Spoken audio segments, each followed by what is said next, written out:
是，我想这一个水上的运具啊，水陆两栖的鸭子船，顾名思义，它陆上会走一段，然后水上会走一段，就在正滨渔港这个范围，它从这一个海洋大学这边下水，然后从正滨渔港那边就回来了。那其实它的范围非常的短啦。但是不管怎样，我们看到这是昨天的自由时报特别针对水上运具的自治条例，他去做的调查，在这里面这12个县市是有制定这个自治条例的哦。可是我们看一下基隆市的是，它主要是在规范基隆屿，你包括你的这一个娱乐渔船跟载客的渔船停靠在基隆屿的一个管理办法，而不是像我们所说的水上运具，这是属于有动力的水上运具，你要如何来规范？也就是说，你载客多少，你什么样的情况之下你可以下水，天候还有这一个涨潮或者是这一个什么样的一个状况，这都必须要有详细的一个规范。但我们这个水陆两栖鸭子船并没有看到市政府把这样的一个自治条例送到市议会来做一个审议。那这是法制面的，因为昨天这个全版的自由时报在讨论这一件事情，那我觉得这跟我们水陆两栖鸭子船息息相关，特别提出来说明。那至于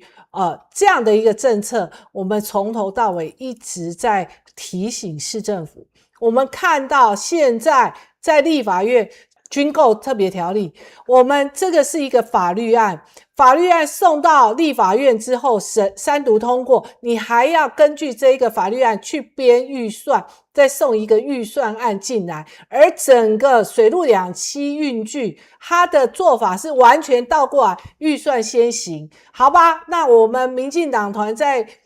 议会里面是少数，我们举双手双脚也都举不赢国民党的，甚至这一些第三势力的议员，那也就算了，你预算通过，你好好的执行也 OK。可是你怎么能够想象说5000万给他，他才发现说啊，对不起，我那个进口税我忘了算进去，进口税不是3块2块，是3000万呢。你怎么会说你要跟日本采购，你没有去算到有这个税的问题？好啦，那这个税再给你追加以后，你说我这个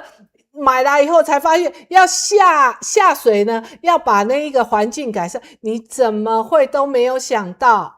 从这里可以知道，整个政策倒着走就是丢三落四，而且那一个经费是无限的扩张，那造成民脂民膏的一个浪费，而现在已经即将要上路了哦。那一天这个产发处的报告是说，今年年底第一艘水陆两栖运具会开始这个营运。那你要营运，你的这一个自治条例有没有配合来做一个